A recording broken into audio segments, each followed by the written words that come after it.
இளைஞர் நமக்கெல்லாம் எடுத்துக்காட்டாய் வழிகாட்டியாய் இருக்கின்ற மருத்துவர் கோபி ஐயா அவர்கள் ஓரிரு வார்த்தை.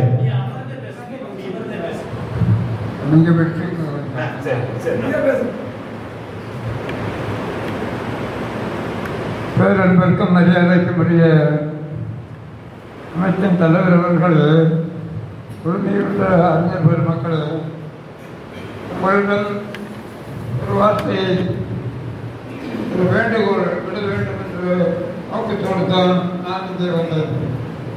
என்றால் இன்றைய உலகில் எந்த ஒரு நாட்டிலாவது தாய்மொழியை தவிர வேற்றுமொழி இருக்கிறதா என்ற ஒரு கேள்வியை உங்களிடம் கேட்க விரும்புகிறேன்.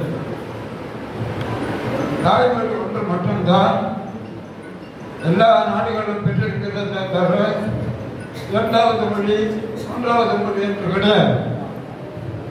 தமிழர் மட்டும் எனக்கு வேற்றுமொழி வேண்டுமா? சிந்திக்க வேண்டும். இதை பேசக்கூடியவர்கள் ஒரு மொழி, இருமொழி, மும்மொழி என்று பேசுகிறார்கள். நமக்கு தேவையில்லை. கைபேசி, வாய்பேசி மொழி தமிழ். 20,000 ஆண்டுகளுக்கு முன்னே தமிழன் பேசியவர். அந்த பேசி நமக்கு வேண்டியது போதே தவிர இருமொழி தேவையா, மும்மொழி தேவையா? எந்த ஒரு நாட்டிலும் 2 மொழி கிடையாது. 2 மொழி இருந்தால் ஒன்று ஜப்பானி மொழி என்றால்தான். தாய்மொழிக்கு தேவையில்லை. தாய்மொழிக்கு தானாக நிற்கக்கூடிய சக்தி இல்லை. அவனுக்கு தான் வேற்றுமொழி தேவையை தவிர தமிழனுக்கு தேவையில்லை. ஏனென்றால் 20,000 ஆண்டுகளுக்கு முன்னே இலக்கியப்படுத்தவன் தமிழன். தொல்காப்பியம் 9,500 ஆண்டுகளுக்கு முந்தினது. நமக்கு ஆதாரம் இருக்கிறது 20,000 சொல்வதற்கு. 9,000 ஆண்டுகளுக்கு முன்னே படிக்கப்படுதுன்னு சொன்னால் அது உருவாகுவதற்கு அதை போன்ற தமிழ் இலக்கியங்கள் ஏராளமாக முன்கூட்டியே வந்திருக்க வேண்டும். அந்த மொழியில் இருக்கக்கூடிய ஒரு மொழி தனக்கென்று ஒரு தப்பான மொழியாக இருக்க வேண்டுமா? தமிழன் ஒரே மொழிதான். இந்த மொழி வேண்டும். இதை பற்றி நீங்கள் சிந்திக்க வேண்டும். ஏனென்றால் இந்த எல்லாரும் பேசக்கூடியவர்கள் இருமொழி, மும்மொழி என்று பேசுகிறார்கள். இது தேவையே இல்லை. நமக்கு ஒரே மொழி மட்டும் போதும். அந்த மொழியை கொண்டுதான் நாம் சிந்தித்து நமது முன்னேற்றுவதற்கு திட்டங்களை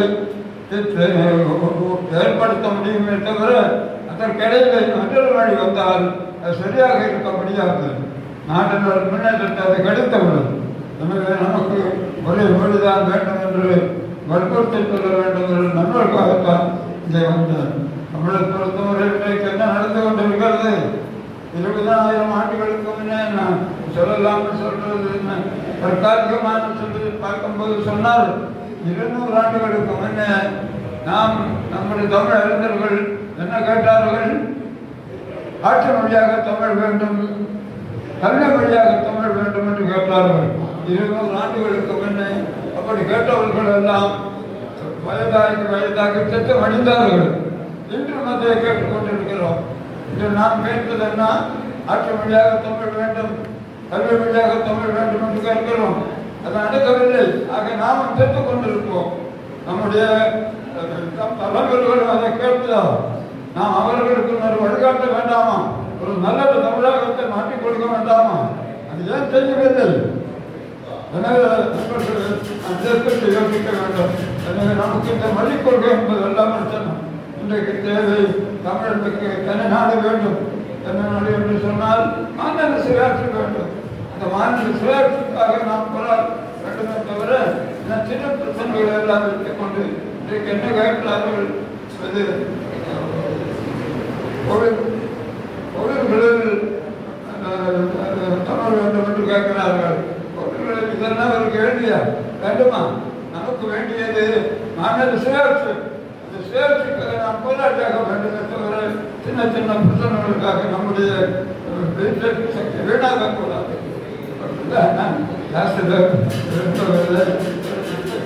நன்றி.